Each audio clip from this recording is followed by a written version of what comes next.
معزز سامعین، بزرگوں، دوستوں اور پیارے بچوں، سب سے پہلے اللہ رب العالمین کی تعریف و توصیف، حمد و ثنا، جو کہ تن تنہا تمام کائنات کا اکیلا خالق، مالک اور رازق ہے، لہذا اس کے بھیجے ہوئے تمام نبیوں، رسولوں اور پیغمبروں پر درود و سلام نازل ہو، خصوصاً اس کے آخری نبی رحمت للعالمین شافع المسلمین احمد مجتبیٰ محمد مصطفیٰ صلی اللہ علیہ وسلم۔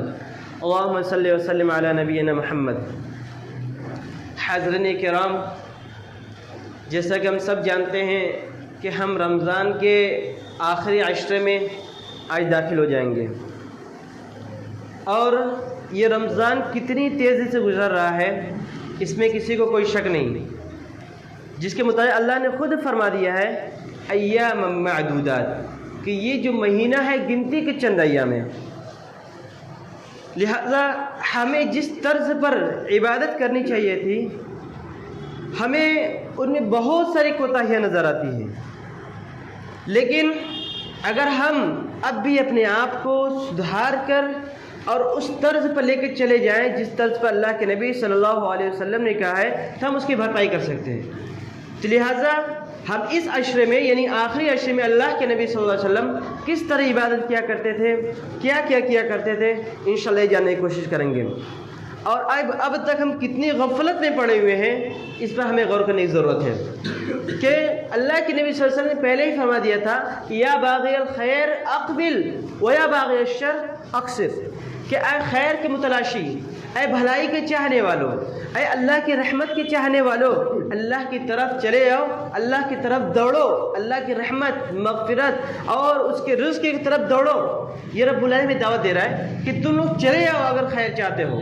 اور اسی طرح دوسری جگہ کہا وَيَا بَاغِيَ الشَّرِّ، اور شر پھیلانے والے، برائی کرنے والے، گناہ کرنے والے، اپنے گناہ سے رک جاؤ، اپنے گناہ کو چھوڑ دو، ترک کر دو، اور رب کی رحمت میں جڑ جاؤ، رب کے رحمت کی تلاش کرنے والے بن جاؤ، انشاءاللہ تم حقیقی معنی متبع رسول بن جاؤ گے۔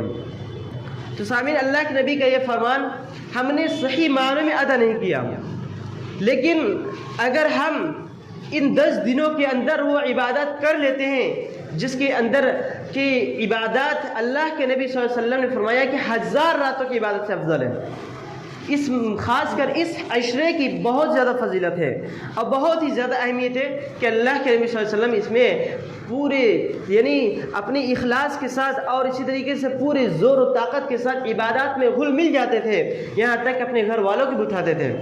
آئیے سب سے پہلے حدیث دیکھتے ہیں کہ رمضان کا عشرہ تو بلا شبہ خیر ہی خیر ہے، لیکن اللہ کے نبی صلی اللہ علیہ وسلم کے عمل کو دیکھتے ہیں۔ اللہ کے کہتے ہیں، حضرت عائشہ فرماتی ہے کان رسول اللہ صلی اللہ علیہ وسلم، کہ اللہ کے نبی صلی اللہ علیہ وسلم اذا دخل العشر، جب بھی رمضان کے آخری عشرے میں داخل ہوتے تھے، تو شد المعذرہ، کہ اللہ کے نبی صلی اللہ علیہ وسلم جب آخری عشرے میں داخل ہو جاتے تو سب سے پہلے کیا کرتے کہ اپنے تہبند کو مضبوطی سے باندھ لیتے، اپنے ازار کو کس لیتے، کمر کو کس لیتے، اور اسی طریقے سے وَأَحْيَ اللَّيْلِ، اور راتوں کو جاگتے تھے۔ یعنی اس کا معنی تو وہ راتوں کو زندہ کرتے تھے، لیکن اس کا مفہوم بعد میں دیکھتے ہیں، راتوں کو جاگتے تھے، راتوں کو عبادت کیا کرتے تھے، وَأَيْقَظَ أَهْلَهُ، اور اپنے گھر والوں کو جگاتے تھے۔ اللہ کے نبی صلی اللہ علیہ وسلم نے بخاری اور مسلم کی حدیث میں 3 باتوں کی تلقین کی ہمیں، کہ سب سے پہلی چیز کہ اللہ کے نبی صلی اللہ علیہ وسلم اپنی کمر کش لیا کرتے تھے۔ علماء کرام نے اس کا 2 معنی بتایا ہے۔ پہلی چیز یہ کہ اللہ کے نبی صلی اللہ علیہ وسلم اپنے ازار کو مضبوط کر لیا کرتے تھے، تہبند کو مضبوط کر لیا کرتے تھے، یعنی کہ آخری عشرے میں اپنی بیوی سے ہم بستری نہیں کیا کرتے تھے، جمع نہیں کیا کرتے تھے، مکمل طور پر اللہ کی عبادت میں جٹ جاتے تھے، اللہ کی عبادت میں مگن ہو جایا کرتے تھے، مصروف ہو جایا کرتے تھے۔ پہلے معنی یہ ہوا، اور دوسرا معنی یہ کہ اپنے کمر کو کش لیا کرتے تھے۔ اس اعتبار سے یہ ایک محاورہ سمجھ سکتے ہیں کہ جب انسان کسی کام کو کرنے کا مکمل ارادہ کر لیتا ہے اور اسی میں مصروف ہو جاتا ہے تو کہتا ہے میں نے اس کام کو کرنے کے لیے ٹھان لی ہے، میں نے کمر کس لی ہے۔ تو یہی چیز اللہ کے نبی صلی اللہ علیہ وسلم کہہ رہے ہیں کہ اللہ کے نبی صلی اللہ علیہ وسلم اپنے کمر کو کش لیا کرتے تھے اس آخری عشرے میں عبادت کے لیے، اللہ کو راضی کرنے کے لیے، نوافل زیادہ سے زیادہ پڑھنے کے لیے۔ دوسری چیز کیا بتاتے ہیں اس حدیث کے اندر کہ اللہ کے نبی صلی اللہ علیہ وسلم اس میں زیادہ سے زیادہ نوافل پڑھتے تھے، راتوں کو زندہ کرتے تھے۔ اس کا معنی یہ ہوا کہ اللہ کے نبی صلی اللہ علیہ وسلم کثرت سے اس میں عبادت کرتے تھے، ذکر و اذکار کرتے تھے، تلاوت قرآن کیا کرتے تھے۔ اور اس سے یہ معنی بھی پتہ چلتا ہے کہ جس رات میں، جو بھی رات اللہ کی عبادت سے خالی ہوتی ہے، اس میں بندہ اللہ کی عبادت نہیں کرتا ہے، صرف دنیائی مصروفیات میں پڑا رہتا ہے، تو یہ گناہ والا رات ہے، اور اس کو مردہ والی رات کہہ سکتے ہیں۔ جس میں اللہ کی بات ہے اس کو زندہ والی رات کہتے ہیں۔ اور اسی طرح تیسری جو اہم چیز ہے کہ اللہ کے نبی صلی اللہ علیہ وسلم خود تو عبادت کرتے ہی تھے، وَأَيْقَظَ أَهْلَهُ، اپنے گھر والوں کی بھی جگاتے تھے۔ آج ہم تو خود دور ہیں، ہمیں اپنے گھر والوں کی فرصت نہیں ہے، ہم اپنے گھر والوں کے بارے میں نہیں سوچتے ہیں۔ ہمیں تو دنیائی معاملات میں بہت یاد رہتا ہے کہ ہمیں کام کرنا ہے، ہمیں کمانا ہے، ہمیں روزی روزگار کرنا ہے، گھر میں پیسہ لا کے دینا ہے تاکہ اچھے طریقے رہ سکیں، لیکن ہمیں اس بات کی فکر نہیں ہوتی ہے کہ ہم ان کے لیے آخرت اکٹھی کریں، ہم ان کے لیے آخرت کا وہ سامان اکٹھا کریں تاکہ وہ کامیاب ہو سکے۔ میرے بھائی، اللہ کے نبی صلی اللہ علیہ وسلم ہمیں بتلانا چاہتے ہیں کہ اس ہفتے میں، اس عشرے میں مکمل طور پر اللہ کی عبادت میں جٹ جاؤ۔ اللہ کے نبی صلی اللہ علیہ وسلم ایک دوسری حدیث فرماتے ہیں کہ من لم یجتہد، کہ یہ ایک ایسا عشرہ ہے جس میں اللہ کے نبی صلی اللہ علیہ وسلم جتنی زیادہ عبادت کرتے تھے، جتنی زیادہ محنت کیا کرتے تھے، جتنی زیادہ مشقت سے عبادت کیا کرتے تھے، جتنا زیادہ وقت دیا کرتے تھے، دیگر اور مہینے میں نہیں کیا کرتے تھے اور عشروں میں نہیں کیا کرتے تھے۔ اس سے بات معلوم ہوتی ہے کہ اللہ کے نبی صلی اللہ علیہ وسلم جن کے گناہ تمام کے تمام معاف ہیں، جن کے اگلے پچھلے تمام گناہ معاف ہیں، جو امام الانبیاء، امام کائنات اور تمام بشریت میں سب سے افضل ہے، جب وہ اتنی زیادہ عبادت کرتے ہیں تو ہم جیسے گنہگار سیاہکار امتیوں کو کتنا کرنا چاہیے۔ لیکن ہماری حالت کیا ہے؟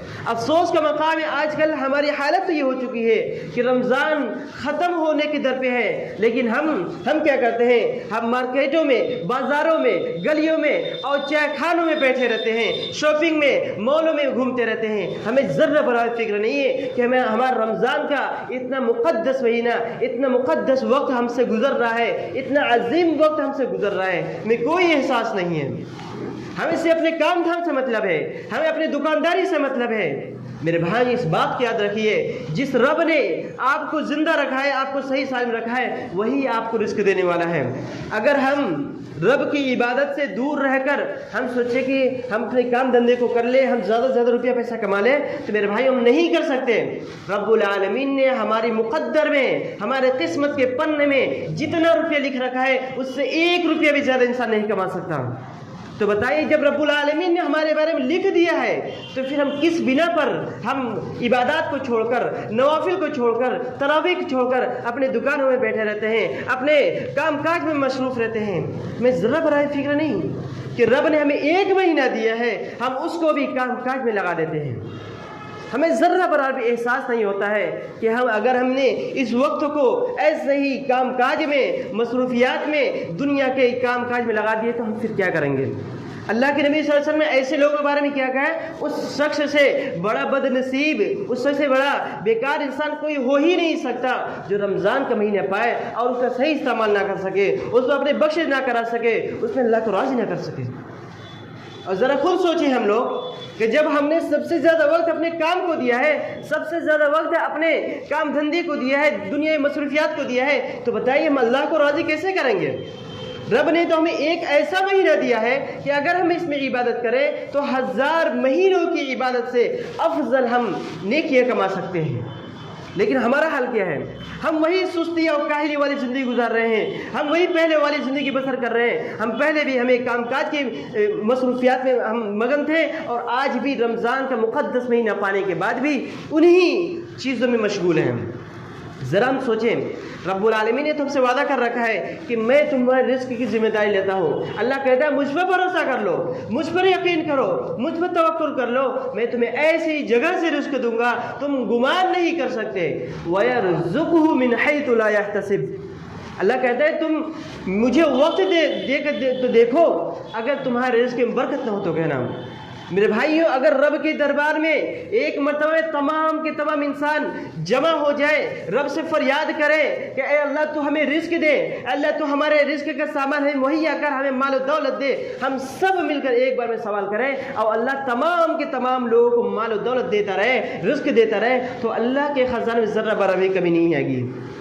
جب اللہ نے ہم سے وعدہ کر رکھا ہے تو پھر ہم کس بنیاد پر نمازوں کو چھوڑ کر ہم اپنے کام کاج مشغول رہتے ہیں؟ ہمیں رمضان جیسا مہینہ ملا ہے تو ہمیں اس کی قدر نہیں۔ کتنے ایسے لوگ ہیں جو ترستے رہتے ہیں کہ ہمیں رمضان مل جائے، کتنے ایسے بیمار ہیں جو یہ سوچتے ہیں کہ کاش کہ ہم صحت یاب ہوتے تو ہم رمضان کے روزے رکھتے ہیں، کاش کہ ہم صحت یاب ہوتے تو ہم کھڑے ہو کر نوافل پڑھتے۔ لیکن آج ہم صحیح سالم ہوتے ہوئے، آج ہم ہٹے کٹے ہونے کے باوجود آج ہم کھڑے ہو کر اپنے وقت کو گزار دیتے ہیں، ہم ادھر ادھر گھوم پھر کے اپنے وقت کو گزار دیتے ہیں، لیکن ہمیں توفیق نہیں ملتی رب کے دربار میں آ کر اللہ کے سامنے سر و سجود ہو جائے، اللہ کے سامنے اپنے جو بھی حاجات ہے، جو بھی چیزیں ہم اللہ سے چاہتے ہیں وہ مانگیں۔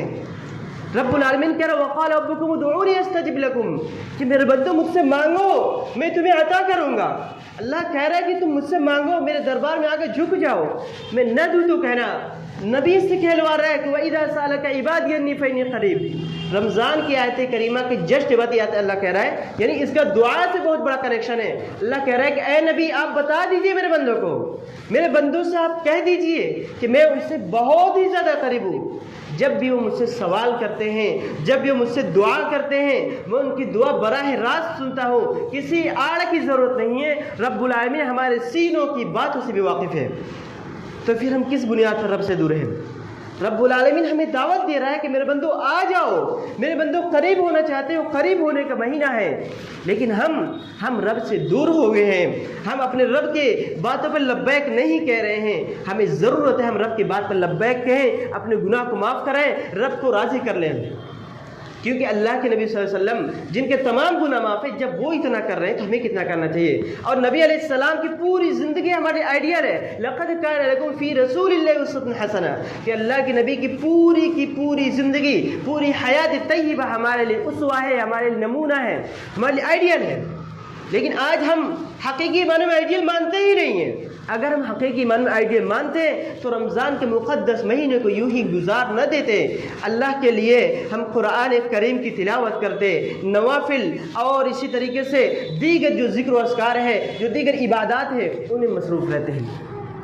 یہ ہماری بہت بڑی غفلت ہے کہ ہم اللہ کو راضی کرنے کے بجائے ہم اپنے کام کاج کو وقت دے رہے ہیں، ہم اپنی دکانداری کو وقت دے رہے ہیں، ہم دنیا میں اس طرح مگن ہو چکے ہیں کہ ہمیں لگ ہی نہیں رہے کہ ہم رمضان میں وقت گزار رہے ہیں۔ تقریباً 19-20 دن ختم ہو چکے ہیں، کون کے سلسلے ہماری مغفرت ہو گئی؟ اللہ کہہ رہا ہے یا ایھا الذین آمنوا اتقوا اللہ حق تقاته، اللہ کہہ رہا ہے تقوی اس کا مقصد ہے، تو کیا ہم نے حقیقی معنی تقوی اختیار کیا؟ اللہ کہتا ہے ویسے ہی تقوی والے بن جاؤ جیسا کہ تقوی حاصل کرنے کا حق ہے، جیسا کہ تقوی اختیار کرنے کا حق ہے، اللہ سے ویسے ہی ڈرنے والے بن جاؤ جیسا ڈرنے کا حق ہے۔ تو میرے بھائی ہمیں ضرورت ہے کہ ہم اللہ کے نبی کی زندگی کو پورے طور پر عمل کرنے والے بنے، نبی کی سیرت کو اپنا لیں۔ اور اسی طریقے سے دوسری چیز کیا ہے کہ اللہ کے نبی صلی اللہ علیہ وسلم اس میں اعتکاف کیا کرتے تھے، من یعتکف من العشر الاواخر من رمضان۔ دوسری چیز کیا ہے؟ اللہ کے نبی صلی اللہ علیہ وسلم اس میں اعتکاف کیا کرتے تھے، کثرت سے عبادات کیا کرتے تھے۔ جب مساجد میں اعتکاف کے لیے بیٹھ جاتے تھے تو اس میں پوری شدت کے ساتھ اللہ کی عبادت میں، رجوع الی اللہ میں، توبہ استغفار میں مگن ہو جایا کرتے تھے۔ لیکن آج ہمارے دوران ہمارے درمیان اس کی بہت بڑی کمی پائی جاتی ہے کہ آج مساجد ویران ہے، مساجد میں لوگوں کی نماز پڑھنے کی تو کمی ہے ہی، جو اللہ کے نبی صلی اللہ علیہ وسلم سے رمضان میں اعتکاف اور دوسری عبادتیں ہیں ان سے بھی ہم غافل ہیں۔ تو میرے بھائی ہمیں ضرورت ہے کہ اعتکاف جیسے عظیم چیز جو اللہ کو راضی کرنے کا ایک بہترین ذریعہ ہے، اگر ہمیں فرصت مل جائے اپنے کام کاج سے تو ہم کر لیں۔ یہ ہماری بدبختی کی بات ہے، ہم اپنے کام کاج کو جیسے ہم اللہ کو وقت نہیں دے رہے ہیں، یہ ہمارے لیے بہت ناشعوری کی بات ہے۔ ہم اللہ کے رحمت و مغفرت جس چیز سے واقف ہیں۔ اسی طریقے تیسری چیز لیلۃ القدر کو تلاش کریں۔ اللہ کے نبی صلی اللہ علیہ وسلم نے ہمیں حکم دیا ہے کہ تحروا لیلۃ القدر من العشر الاواخر من رمضان۔ اللہ کے نبی کہتے ہیں کہ تم رمضان کی آخری عشر میں، تاخر راتوں میں لیلۃ القدر کو تلاش کرو اور اس میں عبادات کرو، اللہ کو راضی کرو۔ کیوں ان راتوں کو تلاش کرو؟ لیلۃ القدر خیر من الف شہر، جس رات کے بارے میں اللہ رب العالمین کہہ رہا ہے کہ اس رات میں عبادت کرنا 1000 راتوں کی عبادت سے افضل ہے، تو بتائیے ایک امتی کے لیے، ایک مسلمان کے لیے اس سے بڑی بات اور کیا ہو سکتی ہے؟ ہماری زندگی بہت کم ایسے لوگ ہیں کہ اب 84 سال 85 سال زندگی گزارتے ہیں، لیکن اللہ کہہ رہے 1000 مہینوں کی عبادت سے افضل ہے۔ اگر ہم اس کو کاؤنٹ کرتے ہیں سال میں تو تقریباً 83-84 سال نکلتے ہیں۔ تو سوچئے ہم اگر اتنی عبادت کر لیتے ہیں تو ہمارے لیے کتنا زیادہ فائدہ ہوگا۔ یعنی اگر ہم 5 راتوں میں عبادت کر کے اس رات کو پا لیتے ہیں تو ہم نے 83-84 سال عبادت کا ثواب حاصل کر لیا۔ سوچیے ہمارے لیے کتنا بڑا اجر ہے۔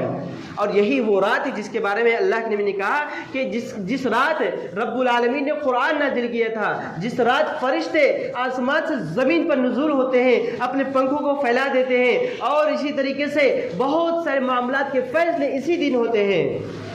ہر ایک چیز اسی دن فیصلے کے بارے میں اللہ کے نبی صلی اللہ علیہ وسلم نے فرمایا ہے۔ اور یہ قرآن کریم کی آیت ہے، بِإِذْنِ رَبِّهِمْ، اللہ رب العالمین کی طرف سے تمام فیصلے ہوتے ہیں، فرشتے نزول ہوتے ہیں، یہ رب العالمین ہمیں بتلا رہا ہے۔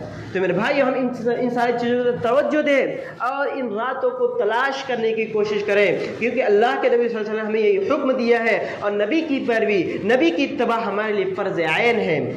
اور اسی طریقے سے چوتھی چیز، بہت ہی اہم چیز، دعاؤں کا اہتمام کریں۔ ہم اپنے گناہوں کو بخشوانے کے لیے دعاؤں کا اہتمام کریں۔ آج ہم عبادت تو دور، ہمیں اپنی چیزیں جو ہماری حاجات ہے، جو ہمیں ضرورت ہے، جیسے صحت، رزق اور اسی طرح کی دوسری بہت ساری چیزیں جو ہمیں ضرورت ہے، ہم وہ بھی نہیں مانگتے ہیں۔ ہم مانگیں گے کیسے؟ جب رب کے دربار میں آئیں گے تب نا۔ صرف ایک دوسرے شکایت کرتے ہیں، ہماری زندگی بہت پریشان حال ہے، ہم بیمار رہتے ہیں، ہم صحیح طور پر اللہ کی عبادت نہیں کر پاتے ہیں، ہم رمضان کے روزے نہیں رکھ پاتے ہیں۔ اس طریقے شکایتیں کرتے رہنا، رب کی ناشکری کرنا، یہ بہت ہی غلط بات ہے۔ ہم رب کی عبادت کریں، رب سے دعا کریں۔ رب العالمین ہمیں دعوت دے رہا ہے کہ میرے بندے آ جاؤ میرے طرف آ جاؤ، میں تمہارے دعاؤں کو قبول کروں گا، چاہے تم نے کتنا ہی گناہ کیوں نہ کر لیا ہو، میں معاف کرنے کا وعدہ کرتا ہوں۔ اور ان اللہ لا یخلف المیعاد، یاد رکھو میرے بندو، میں اپنے وعدے کی خلاف ورزی نہیں کرتا۔ رب العالمین اپنے وعدے کی خلاف ورزی نہیں کرتا ہے۔ تو بتائیے ہمارے لیے کتنی بڑی اپورچونٹی ہے۔ ہم اللہ سے مانگیں جو بھی ہمیں مانگنا ہے، اور ان 10 راتوں کے اندر تو ہمیں زیادہ سے زیادہ مانگنا چاہیے، کیونکہ یہ تمام کی تمام راتیں ہمارے لیے افضل ہے، برکت ہے، فضیلت والا ہے، بہت ہی بہترین ہے۔ تو لہٰذا ہمیں ضرورت ہے ہم اللہ سے مانگیں۔ اور ہم اب دیکھ لیتے ہیں کہ کون کون سی چیزیں ہمیں کرنی چاہیے عبادات میں، کون کون سی چیزیں ہمیں کرنی چاہیے ان 10 راتوں کے اندر۔ تو سب سے پہلی چیز جو سب سے زیادہ اہم ہے وہ ہے قیام اللیل، نوافل۔ کثرت سے ہم اس میں نوافل پڑھیں۔ جو ہم تہجد کے طور پر پڑھتے ہیں وہ تو پڑھتے ہیں آخر وقت میں، لیکن ہم عشاء کے بعد بھی اگر پڑھنا چاہے وہ بھی پڑھے، ہمارے لیے بہت ہی فائدہ مند ہوگا۔ اللہ کے فرماتے ہیں من قام لیلۃ القدر ایمانا واحتسابا غفر له ما تقدم من ذنبه۔ اللہ کے نبی کہتے ہیں جس نے بھی رمضان میں لیلۃ القدر کی راتوں میں عبادت کرتے ہیں اور اسی طریقے سے نوافل پڑھتے ہیں، نمازیں پڑھتے ہیں ایمان کے ساتھ، اچھی امید کے ساتھ، ثواب کی امید سے، تو رب العالمین کے پچھلے گناہوں کو معاف کر دیتا ہے۔ ایک مومن کے لیے اس سے بڑی چیز کیا ہو سکتی ہے؟ اس کے گناہوں کی مغفرت کر دی جاتی ہے۔ آج اگر ہم نے کوئی غلطی کر دی تو دنیا والے سے معاف نہیں کرتے ہیں، ہمیشہ زندگی پر اپنے ذہن میں پالتے رہتے ہیں کہ فلاں نے یہ غلطی کی تھی، فلاں نے ہمیں یہاں تکلیف دی تھی، ہمارے بارے میں غلط کہا تھا، ہماری بات کو نہیں مانا تھا، اس کی بات کو یاد رکھتے ہیں، ہم بدلہ لیتے ہیں اور اس کے لیے ہمیشہ اس ذہن میں رکھتے ہیں کہ یہ بندہ ایسا ہے۔ لیکن رب العالمین کہہ رہا ہے کہ میں اپنے بندے کے لیے ایسا گمان نہیں کرتا ہوں، بلکہ میں اپنے بندے کو وقت دیتا ہوں کہ میرے بندوں مجھ سے توبہ کر لو، میں معاف کر دوں گا، میں دنیا والوں کی طرح تمہیں نہیں تانا دوں گا۔ رب العالمین کہ میری طرف چلے آؤ، یا عبادی الذین اسرفوا علی انفسہم لا تقنطوا من رحمت اللہ۔ رب العالمین کہہ رہا ہے کہ اگر آسمان اور زمین بھر کے بھی گناہ لے کر آتے ہو، رب العالمین معاف کرنے کا وعدہ کرتا ہے، ان اللہ یغفر الذنوب جميعا، اللہ تمام گناہوں کو معاف کر دے گا۔ اسی طریقے دوسری چیز ان راتوں میں ہم کیا کریں؟ پہلی چیز ہو قیام اللیل، دوسری چیز کثرت سے ہم تلاوت قرآن کریں، یعنی کہ ہم لگاتار ایک ہی چیز نہ کرتے رہیں۔ اگر ہم ایک ہی چیز کریں تو بور ہو سکتے ہیں، تو پہلے ہم نوافل پڑھیں، پھر اس کے بعد اگر آدھا گھنٹہ ہم نفل پڑھ لیتے ہیں، پھر اس کے بعد قرآن کی تلاوت کر لیں، آدھا گھنٹہ قرآن کی تلاوت کریں۔ قرآن کی تلاوت یہ ہمارے لیے بہت ہی اہم چیز ہے۔ یہ اگر ہم ایک حرف پڑھتے ہیں، ایک حرف، تو ہمیں 10 نیکی ملتی ہے۔ اور ابھی سوچیے ابھی کا وقت ایسا ہے ہماری نیکیوں کو کئی 100 گنا بڑھا دیا جاتا ہے۔ رمضان میں تو ویسے ہی 700 گنا بڑھا دیا جاتا ہے، لیلۃ القدر کی وجہ اور زیادہ بڑھا دیا جاتا ہے۔ اور اللہ کے نبی کہتے ہیں اقرأوا القرآن فإنه يأتي يوم القيامة شفيعا لأصحابه،